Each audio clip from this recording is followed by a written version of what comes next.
sometimes it really be like say the hyena wey Pogba bury for Old Trafford they work, because I don't know how we are not winning this game by 4 goals to nil in the first half.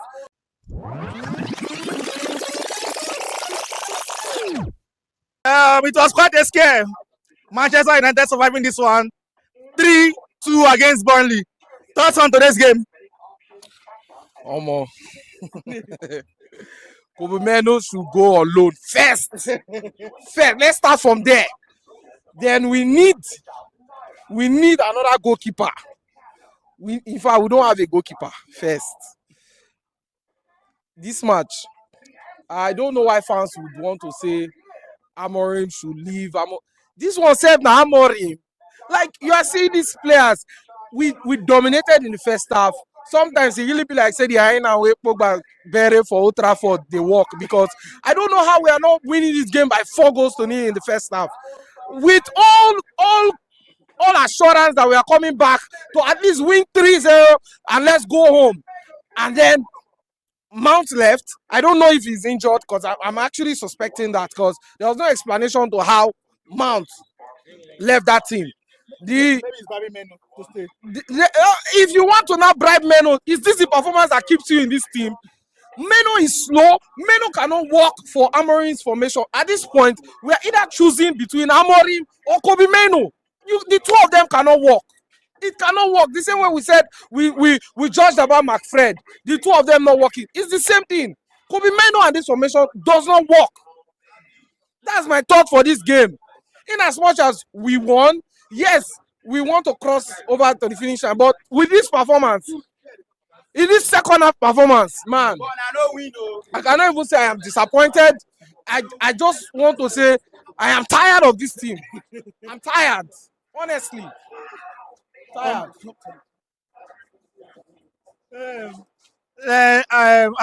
How is Cunha's injury going to affect your team going forward?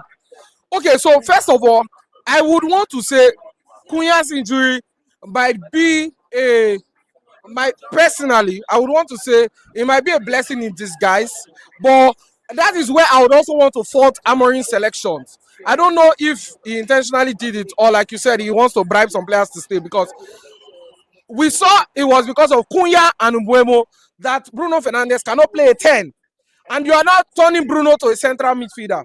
But with Cunha leaving that front, automatically we now have Mbeumo and Bruno on the top forward. And you have your chance to play Šeško at the top 9. Now, with the form of Mason Mount, no sane coach would bench Mason Mount in this team.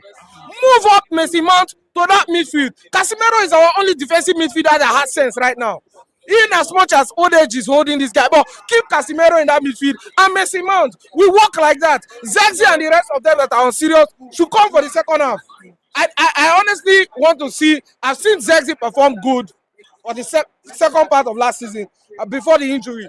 But today's performance, I want to say he's still coming back from injury, and he didn't really impress me today.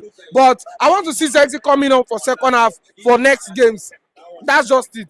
So Cunha's injury might be a blessing in disguise, although I still don't want it to stay so long. But it can, in a way, rearrange this formation better.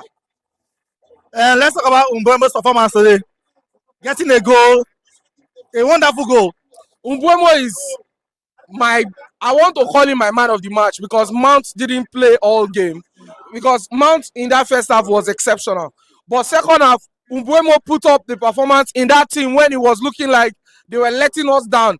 Mbeumo is exceptional. As far as I'm concerned, for the 3 players that have started, Cunha has been excellent. Šeško hasn't really gotten that much time. But Mbeumo, goal against green beans, and a wonderful goal today. Quick response. I think Mbeumo is a square peg in a square hole in this team right now. Let's talk about your team finishing. Man, you had up to 20-something chances today, but could not bury the most of them. How do you see your attack? This is where I would want to ask. This one self now, Amorim, because at some point I don't know if it's a positioning. You can see that when Šeško entered, he got really good positioning. They started crossing his balls, but for some hard luck, it wasn't happening. In the first half, we played like, bro, We wanted to kill these people, but the goals were just not getting to the back of the net. Look at that one touch from Ahmad. Then you want to think that we have gone 2 goals ahead, but it's not happening. And I don't know what is happening right now, and I don't know how to fault the coach for this one, because it's simple. The gameplay exposes this. Just finish it. That's the problem we're having in this team. So, do you think the coach should change his formation or change the team? I don't think the coach should change his formation right now. And I can tell you that the entire Old Trafford cannot make Amorim change his formation at this point. Even Jesus. So we have to At this point, we have to learn to live with him. We have to learn to love this formation. We have to force ourselves to love it. At some point, yes, he has given his explanation that he doesn't want to try to win games with changing these things that he doesn't believe in. He believes in this and he wants to work with it. It is our duties as fans to stick with this thing until we get relegated and we'll have a good reason to say we don't want you anymore. But as far as we want to start this rebuild, then we must stick with him.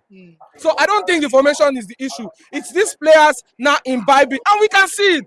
We can see how the players that work according to this formation are doing well. Look at Mbeumo, look at Cunha. You are seeing how they are blending into it.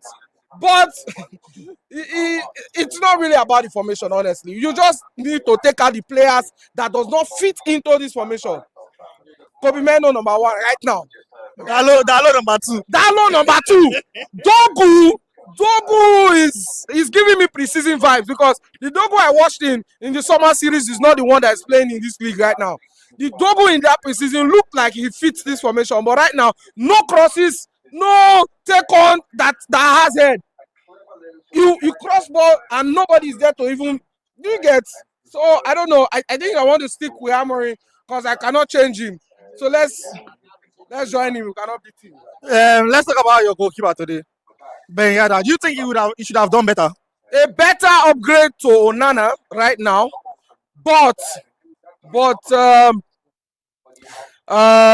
we need another goalkeeper.